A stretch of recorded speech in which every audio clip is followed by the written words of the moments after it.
Let's see this. Effective memory access time or average memory access time. Average time taken to access a byte or word from our computer. See, what is meant by word, we will see that a bit later. Okay, as of now we are not seeing what is meant by word, but just I have written it. Once we see what is meant by word, you will understand it. As of now, think that we have only byte. Now, see, we know that our CPU will always ask for a byte, right? Whenever CPU asks for a byte, what we will do? We will try to get it from the RAM. Now, in case if the byte is not present in the RAM, in that case we will go for hard disk and we move the data from hard disk to RAM, and then we will take the data from RAM, right? That is what we have been seeing. Now for this, in average, how much time will it take in order to fetch the data, right? See, one thing you need to understand is, in case if the byte is present in the RAM, it will take very less time. In case if the byte is not present in the RAM, then in that case it will take more time, right? Now on average, let us assume as of now I am thinking to take a byte from our computer, right? Our CPU is trying to take one byte from the computer.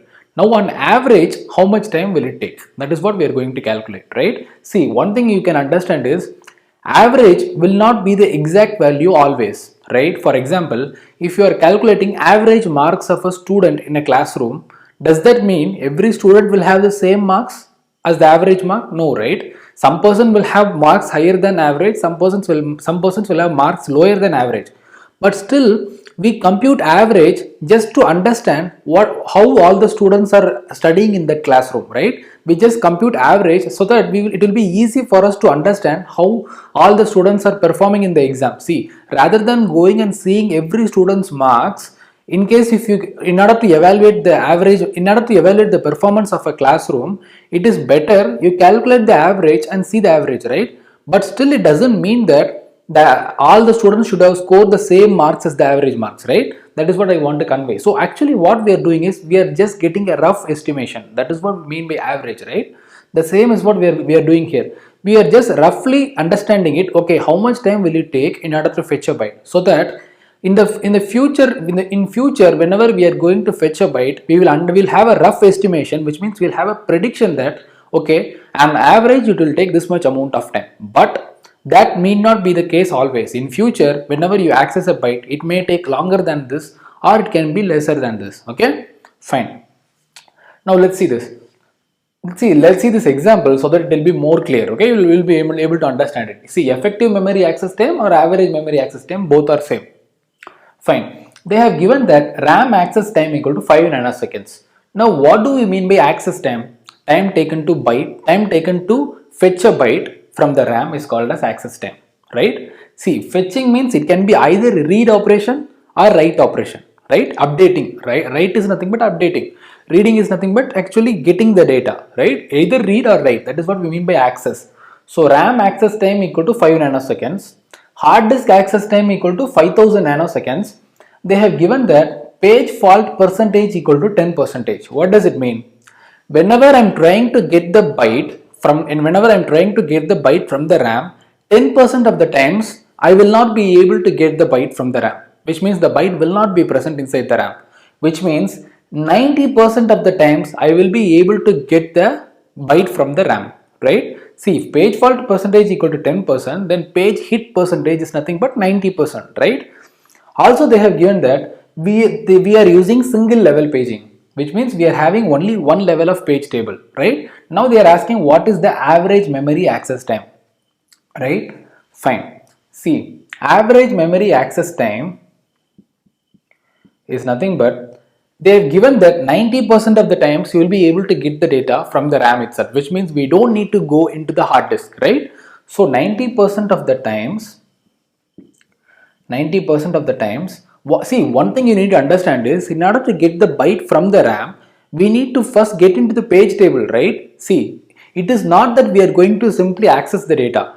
Initially, we need to go into the page table, right? Once we go into the, for going into the page table, it takes one memory access, because even page tables are present in the frames of our RAM, right? Now, once we go into the page table, we will see the present and absent bit, right? In case if present and absent bit is 1, we will understand that okay, my byte is present inside the RAM. In case if it is 0, we will understand that fine, the byte which we are searching is not present inside the RAM and we might have to go into the hard disk, right? Fine. So 90% of the times what will happen is I will access the RAM 2 times, 5 nanoseconds plus 5 nanoseconds. Now you might ask me a question, why I have written 5 nanoseconds twice? I need to get the byte, right? No. Actually, first I am accessing the page table, right? This is for page table. Now once I get into the page table, I will understand that okay, my byte is present inside the RAM 90% of the times, right? We are just calculating in case of page hit. During for that it will take another 5 nanoseconds it will take in order to access the byte. Okay, it is nothing but let me write it as data, our actual data. Fine. Now during the 10% of the times, 10% of the times means during the page fault, in case if the byte which we are searching for is not present inside the RAM, what we should have done is we should have definitely accessed the page table. Why? See, only after going to the page table, we will understand that our byte is not present inside the RAM, right? So definitely we need to access the page table once. Now page table is nothing but which is present inside the RAM, right? Which is present inside the frame of RAM. Now accessing the RAM will take one RAM access, right? That is what I have written, 5 nanoseconds. Fine. Now once I understand that after reaching the page table, once I understand that my byte is not present inside the RAM, what I will do is I will straight away go into the hard disk, right? I will go into the hard disk and then will move the data, which means I will take the data from hard disk and then place it in the RAM, right? For that it will take one hard disk access, 5000 nanoseconds. See, one question you might ask is, will it take 5000 plus 5 nanoseconds in order to move the data from hard disk to RAM? You might ask me a question, right? We are actually reading the data from hard disk and then placing it inside the RAM. Now for reading the data from hard disk it will take 5000 nanoseconds, and then for writing the data into the RAM it will take 5 nanoseconds. So it is 5005 nanoseconds, right? In order to move the data from hard disk to RAM. Actually this is wrong, okay? That is not correct. The reason being, the reading of data from the hard disk and writing of data into the RAM both will happen at the same time, right? Both will happen at the same time, which means the reading of data from hard disk and writing of data into the RAM will happen at the same time.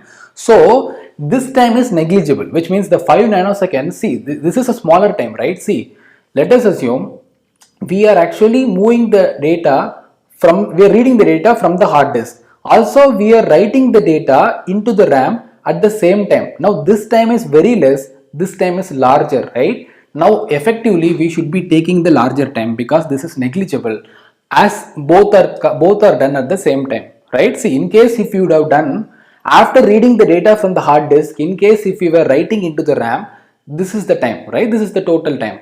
But we are not doing that. Rather we are reading and writing at the same time. So this time is negligible. So that's the reason I was saying that for moving the data from hard disk to RAM, it will take only 5000 nanoseconds, which is nothing but one hard disk access. Fine. Now our data has been moved into the RAM, right? Now effectively we need to give the data to CPU. We have not done that, right? For that we might have to read the data from the RAM, right? So it will take one more RAM access. See, have you understood this? What is happening here? First we went into the page table, which means it takes one RAM access. Fine. Now we understood that our byte is not present inside the RAM when only during this 10% of the times, right? Now after understanding that, we are going to take the data from hard disk. For that it is going to take one hard disk access. Now after taking the data and placing it in the RAM, we are going to read the data from the RAM and giving it to the CPU. For that it will take one more 5 nanoseconds, right? So this is the average memory access, average time taken in order to get the byte from the RAM, right? That is what we mean by average memory access time or effective memory access time. You can compute the answer by yourself, right? What will happen here? 90% of the times it will take 10 nanoseconds plus 10% of the times it will take 5010 nanoseconds, right? 5010 nanoseconds. Now this is nothing but 0 and 0, 0 and 0 are getting cancelled. So it is 9 nanoseconds. Fine. Plus this 0 and this 0 is getting cancelled. This 0 and this 0 is getting cancelled. So 501 into 1 is 501. So it is going to take 501 nanoseconds. So 501 plus 9 is nothing but 510 nanoseconds. So in order to get a byte from the RAM, on average it is going to take 510 nanoseconds, right? Fine.